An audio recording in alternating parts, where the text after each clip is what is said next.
અમદાવાદમાં ગ્રામ્ય એસપી ઓફિસમાં રોલા પાડવા ગયેલા નકલી અધિકારીઓનું ભાંડોફોડ થયો છે. નેશનલ ઇન્વેસ્ટિગેશન કમિશનરના નામે 4 શખ્સો સીન સપાટા કરતા હતા.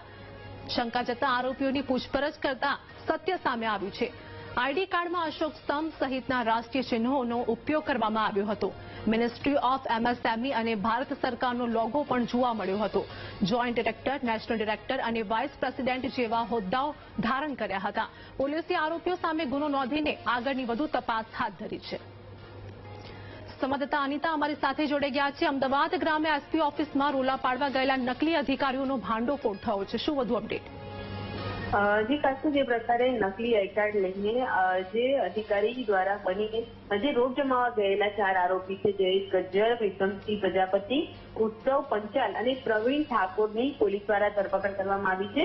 આ 4 આરોપીઓ દ્વારા જે મિનિસ્ટ્રી ઓફ એમએસએમઈ ગવર્મેન્ટના નામનું જે ખોટું આઈડી કાર્ડ બનાવ્યું હતું ને પોતે નેશનલ ક્રાઇમ ઇન્વેસ્ટિગેશન કમિશનમાંથી આવી રહ્યા છે અને સંસ્થાના અધિકારીઓ છે તેવું કહીને તેઓ રોકો મારવા ગયા હતા. એ દરમિયાન જે પોલીસ અધિકારીઓને શંકા જ હતા, કારણ કે અમદાવાદ ગ્રામ્ય કચેરી ખાતે તેઓ પ્રકારે મુલાકાત માટે ગયા હતા.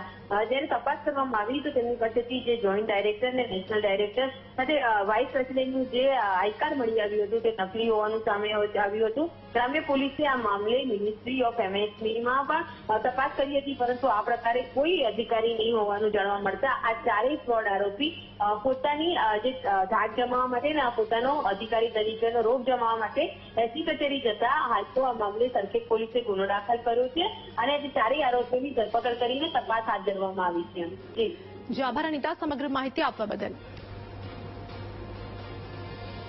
તો પોલીસે આરોપી સામે ગુનો નોંધીને વધુ તપાસ હાથ ધરી છે. જોઈન્ટ ડિરેક્ટર, નેશનલ ડિરેક્ટર અને વાઇસ પ્રેસિડેન્ટ સહિતના હોદ્દાનો ઉપયોગ પણ કર્યો હતો, જેમાં પોલીસે આરોપીઓને સામે ગુનો નોંધ્યો છે અને એસપી ઓફિસમાં પણ રોલા પાડ્યા હતા. સરકારી એજન્સીના નામે સીન સપાટા પણ જોવા મળ્યા.